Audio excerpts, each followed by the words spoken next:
जय हिंद। आप सभी का एक बार फिर से स्वागत है हमारे चैनल एचके एडुकेयर पर। आज हम क्लास 6 के लिए एक्सरसाइज 3.1 को आगे बढ़ाएंगे। इसके पूर्व प्रश्न संख्या 1 से 6 तक पूरा कर दिया गया है। आइए चलते हैं प्रश्न संख्या 7 पर।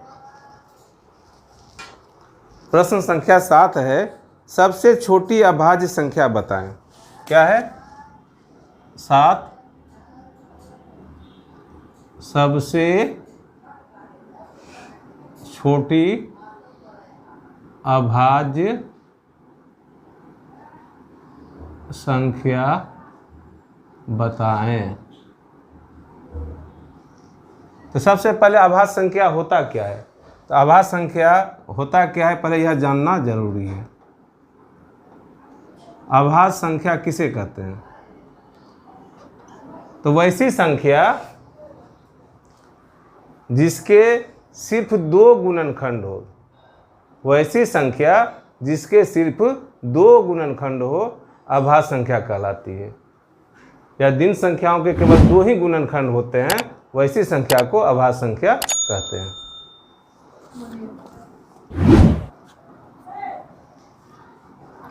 परिभाषा लिखते हैं, जिनके केवल 2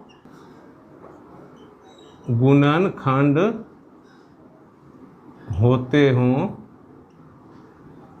होते जिनके वे संख्याएं अभाज्य संख्या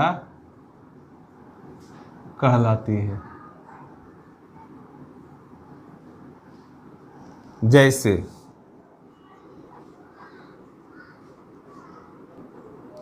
2, 3, 5, 7, 11, 13, 17, 19 इत्यादि। इन संख्याओं का केवल 2 ही गुणनखंड है। जैसे 2 का निकालिएगा तो क्या निकलेगा? 1 गुना 2, और क्या निकलेगा? 2 गुना 1। बस, इसके अलावा कुछ है ही नहीं। तो गुणनखंड क्या हो गया? इसका गुणनखंड हो गया 1 और 2, और कोई है ही नहीं, तीसरा नहीं है। तो ऐसी संख्या को हम अभाज्य संख्या कहते हैं। तो सबसे छोटी अभाज्य संख्या बताएं। तो सबसे छोटी अभाज्य संख्या क्या हो गया? 2। सबसे छोटी अभाज्य संख्या 2। क्या आंसर हो गया यहाँ पर? आंसर हो गया 2। चलिए अगला प्रश्न लेते हैं। अगला प्रश्न है प्रश्न संख्या 8। 8 में है, सम अभाज्य संख्या बताएं। सम अभाज्य संख्या बताएं।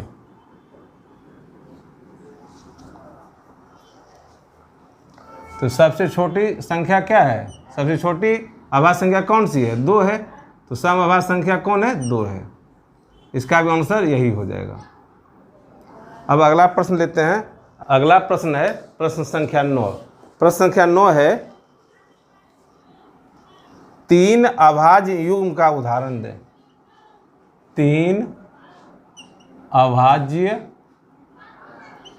युग्म, युग्म मतलब जोड़ी, का उदाहरण दें। तो इस सवाल को हल करने के लिए थोड़ा सा काम करना होगा। आइए चलते हैं।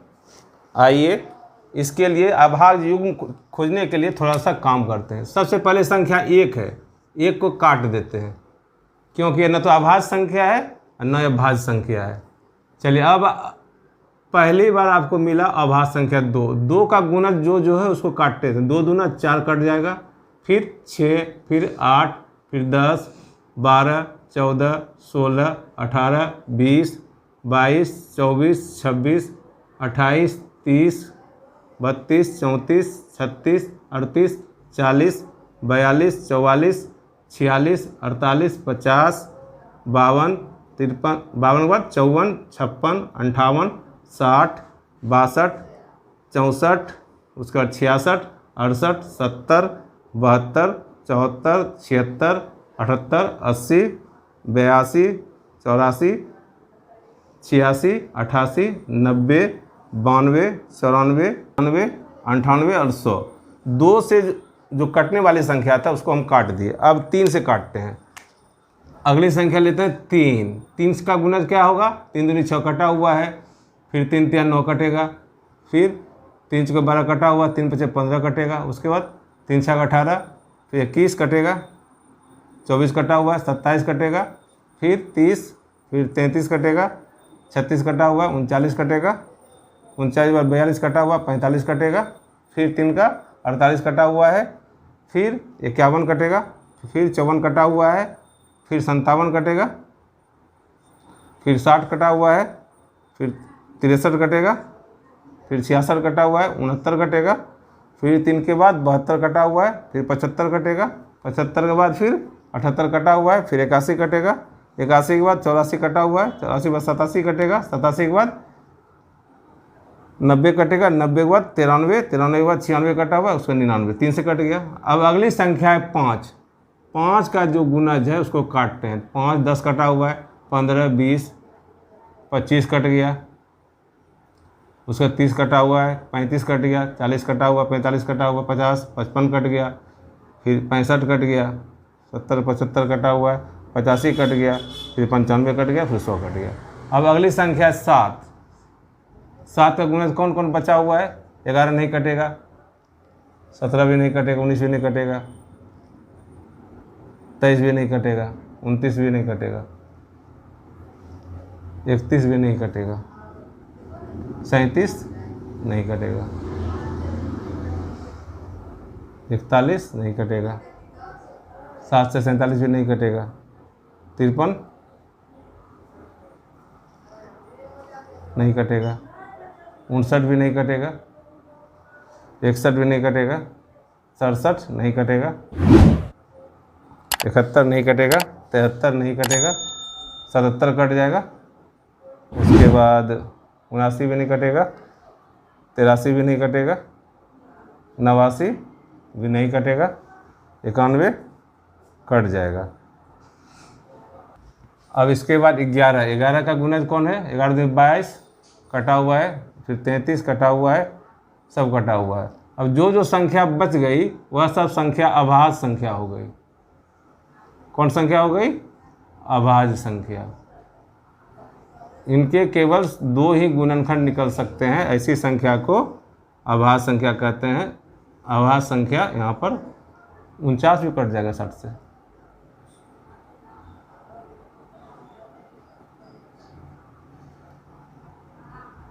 तिरपन, 61,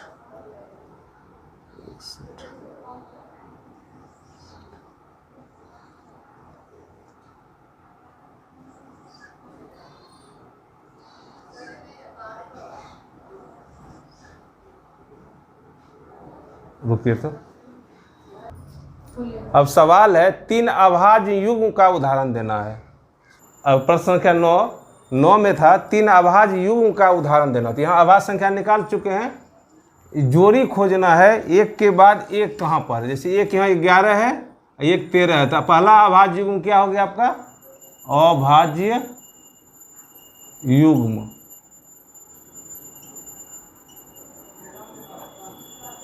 अभाज्य युग्म क्या हो गया? एक हो गया 11 और 13, 11 और 13। इसके बाद आगे चलते हैं, यहाँ 14 15 सब कटा, 17, एक घर के बाद कौन सी 19, तो एक हो गया 17 और 19। आगे चलते हैं 23, बीच में बहुत कटा हुआ, 29 नहीं है। 29 के बाद एक कटा 30 है, फिर 31, बीच में मात्र एक कटा हुआ रहना चाहिए, 29 और 31। तीसरा हो गया आपका 29 और 31। यह तीनों इसका आंसर हो गया। तीनों क्या है? अभाज्य युग्म है, मतलब एक घर के बाद एक घर होना चाहिए। जैसे एक का अभाज्य संख्या है, बीच में भाज्य संख्या, फिर अभाज्य संख्या, ऐसा होना चाहिए। अगला प्रश्न लेते हैं। आइए अब प्रश्न संख्या 10 लेते हैं। 10 है, निम्न में कौन कौन सी अभाज्य संख्या है? निम्न में कौन कौन सी अभाज्य संख्या है, पता करना है। पहला सवाल है ए है 23। 23 संख्या अभाज्य है कि भाज्य, इस चार्ट में देख लेंगे। 23 यहाँ पर क्या है, गोल घेरा वाला है, तो अभाज्य है। क्या लिखेंगे, 23 अभाज्य है। अब बी है 28। 28 देखिए कहाँ पर है, यहाँ पर 28 कटा हुआ है, तो क्या है, भाज्य है, अभाज्य संख्या नहीं है। लिखेंगे अभाज्य संख्या नहीं है। अब सी है 42। चार्ट में देख लेते हैं 42 कहाँ पर, यहाँ पर है, 42 कटा हुआ है, तो 42 कौन सी संख्या है, भाज्य संख्या है। 42 क्या है, अभाज्य नहीं है। अब डी है 9। चार्ट में देख लेते हैं 9 कहाँ पर, यहाँ पर। 9 कौन सी संख्या है, कटा हुआ है, तो 9 क्या है, अभाज्य नहीं है, अभाज्य नहीं है। अब ई है 31। 31 कहाँ पर है, यहाँ पर है, देखते हैं गोल घेरा वाला है, तो यह संख्या कौन सी है, अभाज्य है। देखेंगे 31 अभाज्य है, अभाज्य संख्या है। मात्र 2 अभाज्य संख्या है, 23 और 31, बाकी सब क्या है, भाज्य है। चलिए प्रश्न संख्या 11 में है सबसे छोटी संयुक्त संख्या बताएं। सबसे छोटी संयुक्त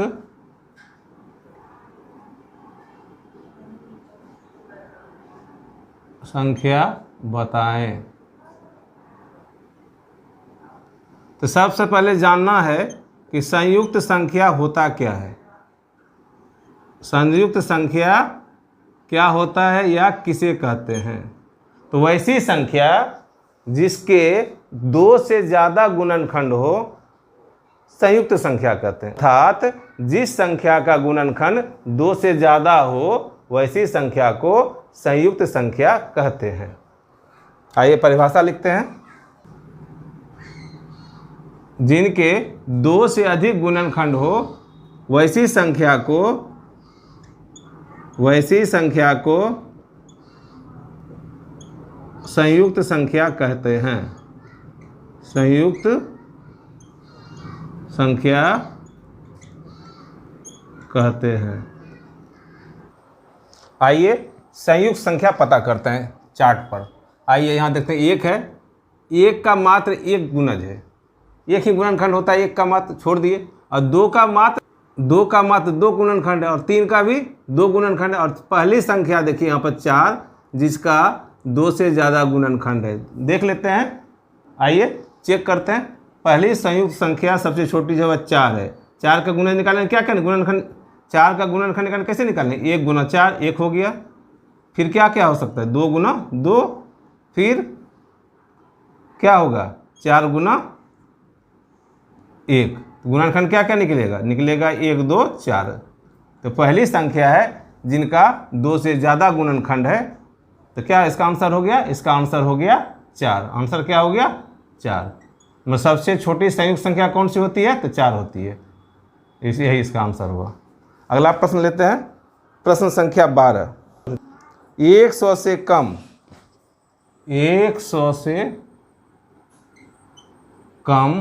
5 क्रमागत संयुक्त संख्याएं लिखिए। संयुक्त संख्याएं लिखिए जिनके बीच कोई अभाज्य संख्या न हो। जिनके बीच कोई अभाज्य संख्या न हो। क्या कह रहा है, 100 से कम 5 क्रमागत संयुक्त संख्या लिखना है और उनके बीच अभाज्य संख्या नहीं होना चाहिए। आइए चार्ट पर चलते हैं, संयुक्त संख्या खोजते हैं कहाँ कहाँ पर है। पहली सबसे संयुक्त संख्या 4 है, तो क्रमागत नहीं है। आगे खाली देखिए कहाँ पर है, 5, 6, 7, अभाज्य संख्या बीच में नहीं होना चाहिए, लगातार 4 होना चाहिए। देखिए यहाँ 24, 25, 26, 27, 28 यहाँ पर मिल गया, लगातार 5 है। इसके पहले देखिए कहीं 5 नहीं है, यहाँ पर 2 है, यहाँ पर 1 है, यहाँ पर 1 है, यहाँ पर 3 है, यहाँ पर 3 है, यहाँ पर भी 3 है, लेकिन यहाँ पर पहली बार 5 मिला। तो क्या हो गया, 24, 25, 26, 27, 28। आंसर क्या हो गया, 24, 25, 26, 27, 28। यही इसका आंसर हो गया। यह कौन सी संख्या है, क्रमागत संयुक्त संख्या है। अगला प्रश्न लेते हैं, प्रश्न संख्या 13। किसी संख्या के इकाई स्थान पर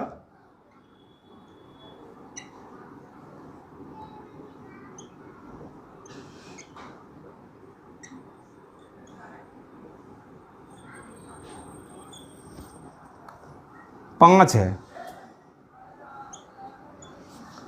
यदि वह संख्या 150 और 200 के बीच हो, यदि वह संख्या 150 और 200 के बीच हो, तो वह संख्या संयुक्त होगी अथवा अभाज्य। तो वह संख्या संयुक्त होगी या अभाज्य। तो सबसे पहले 150 और 200 के बीच, तो 150 के बाद क्या होगा, 155, उसके बाद 160 नहीं होगा, 165, उसके बाद 175, उसके बाद 185, उसके बाद 195। अब देखना है कि इसमें इसका गुणनखंड निकालते हैं, 2 से अधिक होता है कि नहीं होता है। तो 155 का निकालेंगे निश्चित 200 से अधिक होगा। जितनी भी संख्या उसका 2 से अधिक गुणनखंड होगा। तो यह कौन सी संख्या है, यह संयुक्त संख्या है। कौन सी संख्या है, संयुक्त संख्या है।